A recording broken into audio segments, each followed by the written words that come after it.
എല്ലാവരും എന്തൊക്കെ പറയുന്നു? എല്ലാവരും ഫുഡൊക്കെ കഴിച്ചോ? എങ്ങനെ നമുക്കിന്നൊരു ബിരിയാണി ഉണ്ടാക്കിയല്ലോ. നമുക്ക് നല്ല ഈസി ബീസി നല്ലൊരു സൂപ്പർ ബിരിയാണി ഉണ്ടാക്കിയിട്ട് വരാം. നമുക്ക് ബിരിയാണി ഒരുമിച്ച് ഉണ്ടാക്കാം. വായോ, നമുക്ക് കുറച്ച് ചിക്കൻ ഇടാം.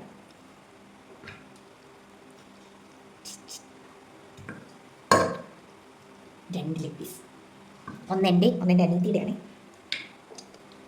ഇനി ഒരു 5-6 അല്ലി വെളുത്തുള്ളി നല്ല പേസ്റ്റായിട്ട് അരച്ചെടുത്തത്, ചെറിയൊരിത് വേണേ.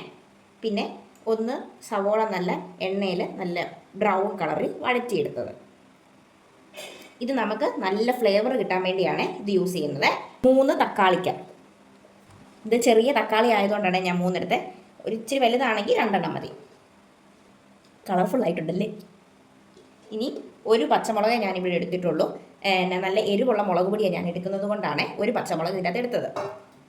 ഇനി നമ്മുടെ സ്പൈസ് കിറ്റ് കൊണ്ടോ, നമ്മുടെ എല്ലാ തരത്തിലുള്ള സ്പൈസ് കിറ്റ്. നമ്മൾ ഇത്രയും സ്പൈസസ് ഇടുന്നുള്ളത് നമ്മൾ ഓൾറെഡി അരി വേവിക്കാൻ വെക്കുമ്പോൾ എടുക്കുന്നത് കൊണ്ടാണ് ഇത്ര. ഇനി ഒരു അരമുറി നാരങ്ങ. ഇനി നമ്മൾ കിച്ചൺ ട്രഷേഴ്സിൻ്റെ ഗരം മസാലയാണ് യൂസ് ചെയ്യുന്നത്. അത് 1 സ്പൂൺ തൊട്ട് 2 സ്പൂൺ വരെ. നമ്മൾ 500 ഗ്രാം ചിക്കനാണ് എടുത്തിരിക്കുന്നത്. ഇനി കുറച്ച് മല്ലിപ്പൊടി, അത് 1 സ്പൂണാണ് നമ്മൾ എടുക്കുന്നത്. ഇനി നമ്മൾ നല്ല മുളക് പൊടി, അത് കാശ്മീരി അല്ലാത്തതാണ്, അത് 1 സ്പൂൺ എടുക്കും നമ്മൾ. എരിവിനനുസരിച്ച് നിങ്ങൾക്ക് ചേർക്കാവേ. ഇനി നമ്മുടെ തന്നെ മഞ്ഞൾ പൊടി 1/2 ടീസ്പൂൺ.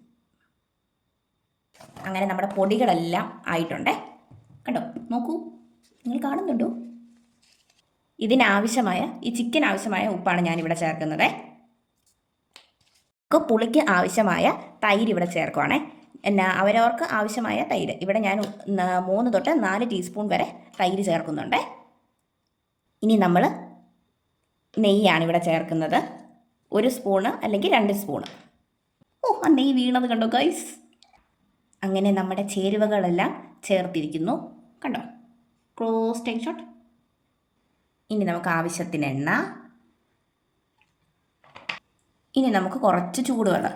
ഇതൊന്നും നമുക്ക് മിക്സ് ചെയ്ത് എടുക്കാൻ വേണ്ടിയാണ്. എന്നിട്ട് ഇത് 1/2 മണിക്കൂർ റെസ്റ്റ് ചെയ്ത് വെക്കണം. നമ്മുടെ ബിരിയാണിക്ക് ടേസ്റ്റ് കൂടാനാണ് ഗൈസ്. ഇത് പെട്ടെന്ന് ഈസി ടേസ്റ്റി ബിരിയാണി ആക്കാനാണ്. ഇനി നമുക്കിതെല്ലാം ഒന്ന് ഇളക്കിയെടുക്കാം. നമ്മുടെ കൈ യൂസ് ചെയ്താണ് ഇവിടെ എടുക്കുന്നത്. നല്ല കൈ വൃത്തിയായിട്ട് കഴുകിക്കണം കേട്ടോ. ഇനി നിങ്ങൾക്ക് ഈ സമയത്ത് ആരോടെങ്കിലും ദേഷ്യം ഉണ്ടെന്ന് വിചാരിച്ചു, അത് ഈ ചിക്കനിലോട്ട് അങ്ങ് ഇതാകുക. അപ്പോൾ ഇതും മിക്സ് ആവും, നിങ്ങളുടെ ദേഷ്യവും തീരും.